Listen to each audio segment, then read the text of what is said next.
I never liked the word retreat. It sounds so passive, so defeatist. But families love it. They think a weekend in the woods will fix what years of silence and resentment have broken.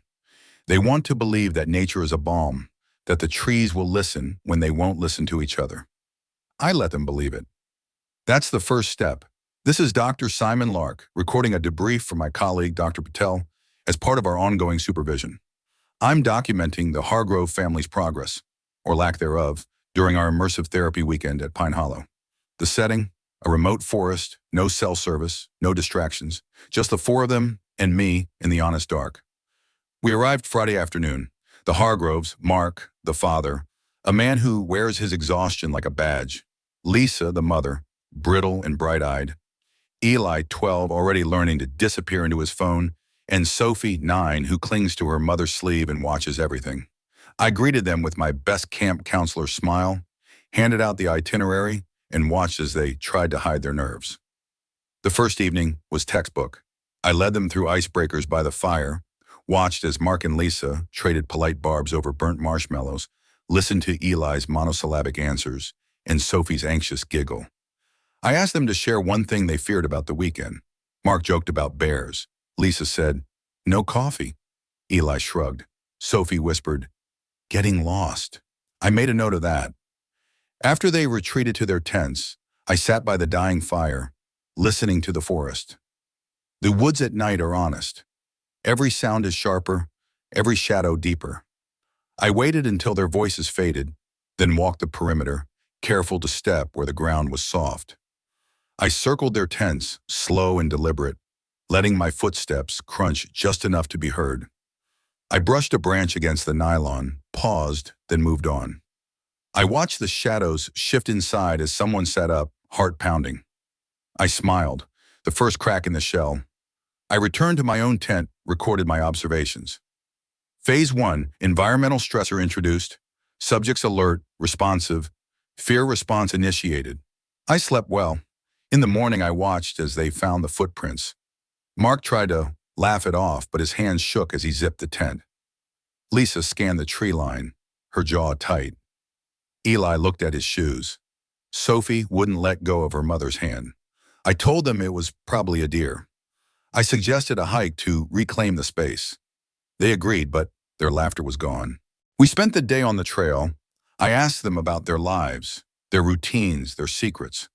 Mark talked about work, Lisa about the kids. Eli said nothing. Sophie watched the trees. I told them about the history of Pine Hollow, how people used to come here to get away from the world, how sometimes they never came back. Lisa laughed, but it was thin and brittle. By dusk, they were exhausted. I suggested another campfire, another round of stories. I watched them eat, their movements mechanical, their eyes darting to the shadows. I told them about survival, about how fear can bring people together. I could see the question in their eyes. Was I comforting them or warning them? When they retreated to their tents, I waited. The forest is patient. It rewards those who listen. I waited until the fire was nothing but embers. The woods pressed in, thick and silent, the kind of silence that makes your ears ring. I sat outside my tent, notebook in hand, pretending to jot down thoughts about the day. In truth, I was listening for the restless shifting of bodies, the muffled whispers, the way fear makes people cling to each other. At 1:47 a.m., I began phase 2. I moved quietly, years of practice making my steps light. I let my breathing become audible, just outside their tents, soft, deliberate, a presence that could be animal or human. I let my flashlight flicker once, a brief arc of light across the thin fabric. I heard a gasp, a stifled sob. Someone, Lisa, I think, began to cry. I returned to my tent, heart steady, hands calm. I recorded my observations. Subject responses escalating, family cohesion increasing under stress, defensive postures, physical closeness, heightened vigilance. Therapeutic progress noted. I allowed myself a small smile. Fear in the right hands is a tool. It strips away the masks, forces people to confront what they are. The next morning, the Hargroves were pale and silent. Mark's jaw was set, his eyes bloodshot. Lisa looked at me with suspicion, as if she'd finally realized that the line between therapist and observer was thinner than she'd thought. Eli was sullen, withdrawn. Sophie wouldn't speak at all. Over breakfast, Mark confronted me. "Did you hear anything last night?" he asked, voice tight. Someone was out there. I feigned concern, suggested it was their imagination, a product of stress and unfamiliar surroundings. I offered to cut the retreat short, but pride, or perhaps fear of failure, kept them here. We spent the day in uneasy silence. I led them through trust exercises, watched as they fumbled and failed, their nerves frayed. I asked them to write down their fears, to share them with a group. Mark refused. Lisa's hands shook as she wrote. Eli scribbled something and crumpled the paper. Sophie just stared at me, her eyes wide and unblinking. That afternoon, I suggested a group hike. The woods were dense, the path barely visible. I let them walk ahead, watched as they glanced over their shoulders, as if expecting something to emerge from the trees. I told them about the disappearances, how years ago people would vanish without a trace. I watched their faces, saw the fear settle in. By the time we returned to camp, the sun was setting. The shadows stretched long and thin, swallowing the light. I built the fire, watched as they huddled close, their bodies tense. I told them another story about a family who came to the woods to find themselves and instead found something else. I watched as they listened, their eyes wide, their breaths shallow. When they retreated to their tents, I waited. The forest was alive with the sound of their fear. That night, the air was heavy, thick with the scent of pine and something sour beneath it. Sweat, fear, anticipation. I lay in my tent, eyes open, listening to the Hargroves' restless movements. Every so often, a zipper rasped, a whispered argument flared and died. I imagined their faces in the dark, wide-eyed and sleepless, each of them wondering if the others were awake, if the danger was real or imagined. At 2:30 a.m., I began the final phase. I crept from my tent, careful not to disturb the leaves. I circled their camp, letting my shadow flickers across the canvas walls. I pressed my palm against the side of Mark and Lisa's tent, just long enough for the fabric to dimple inward. I heard a sharp intake of breath, a muffled whimper. I moved to the children's tent, let my fingers drag slowly along the seam, then retreated into the trees. I waited there, hidden, watching as Mark finally emerged, clutching a flashlight, his face pale and drawn. He scanned the woods, the beam trembling in his hand. Lisa followed, her voice a thin thread. "Mark, come back, please." The children stayed inside, silent. I let them see a glimpse of movement, just enough to confirm their worst suspicions. Mark called out, his voice cracking, but I didn't answer. I melted back into the darkness, heart steady, mind clear. This was the moment of truth. Would they turn on each other? Would they break, or would they finally come together? They retreated to their tents, locking the zippers, whispering furiously. I could hear Lisa crying, Mark cursing under his breath.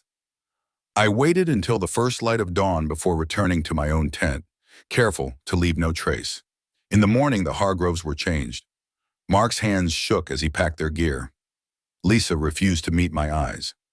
Eli and Sophie clung to each other, silent and pale. Over breakfast, Mark announced they were leaving early. I nodded, feigning disappointment, and offered to help them pack.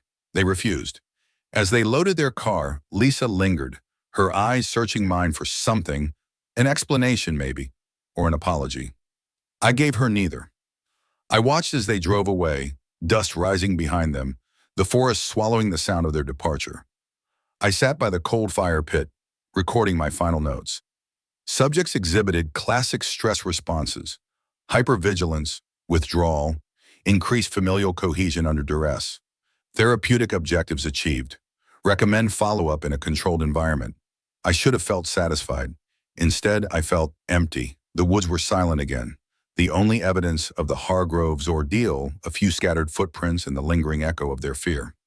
I packed my own gear, careful to erase any sign of my presence. As I hiked out, I replayed the weekend in my mind, analyzing every detail, every reaction. I told myself I'd done good work. I told myself they were better for it. But as I reached the trailhead, I saw the sheriff's cruiser waiting. Lisa stood beside it, her arms crossed, her face set. She met my gaze, unflinching, as the deputy approached. "Dr. Lark," he said, "we need to ask you a few questions." They questioned me for hours in the small, wood-paneled ranger station. The deputy's tone was polite, but his eyes were sharp. Lisa sat across from me, her hands folded tightly in her lap, her voice steady as she recounted the events of the weekend. She played the audio from her phone, the footsteps, the breathing, the low, deliberate voice outside their tent. My voice. I tried to explain. I spoke of therapeutic intent, of controlled exposure, of the science behind fear and family dynamics. I quoted studies, referenced my credentials, described the Hargroves' progress under stress. The deputy listened, expression unreadable. Lisa's eyes never left mine. They called Dr. Patel. He didn't defend me. He said he'd been concerned for some time that my methods had become unorthodox. The word hung in the air like a verdict. By evening, they'd made their decision. My license was suspended, pending a full investigation. I was told to remain in town. The Hargroves left that night. The children pressed against the car windows, watching me as they drove away. I wondered what they saw: a monster, a fraud, or just a man who'd pushed too far. The days blurred together. I wandered the empty motel room, replaying every moment, every choice. The phone calls from colleagues stopped. My inbox filled with official notices, legal threats, silence. The press found out. "Therapist or predator?" the headlines asked. I read every word. Sometimes, late at night, I'd walk the edge of the woods, listening to the wind in the trees, the distant crack of branches. I thought about the Hargroves. If they slept with the lights on now, if they checked the locks twice before bed, if they ever spoke of what happened in Pine Hollow. I wondered if they were closer, or if the fear I'd planted had grown into something else. I never apologized. I never regretted it. The forest is honest. It shows you who you are, strips away the lies you tell yourself and each other. I gave them that gift, even if they didn't want it. When the board's final decision came, I didn't bother to appeal. My career was over. My name was a warning, a cautionary tale whispered in faculty lounges and therapy circles. I became a ghost in my own life, drifting from town to town, always drawn back to the woods. Sometimes I see families camping at the edge of the trees, their laughter echoing through the dusk. I watch from a distance, unseen, and wonder if they know how thin the line is between safety and fear, between trust and suspicion. I wonder if they sense the eyes in the darkness, the presence just beyond the firelight. I don't intervene anymore. I don't need to. Fear, once planted, never really leaves.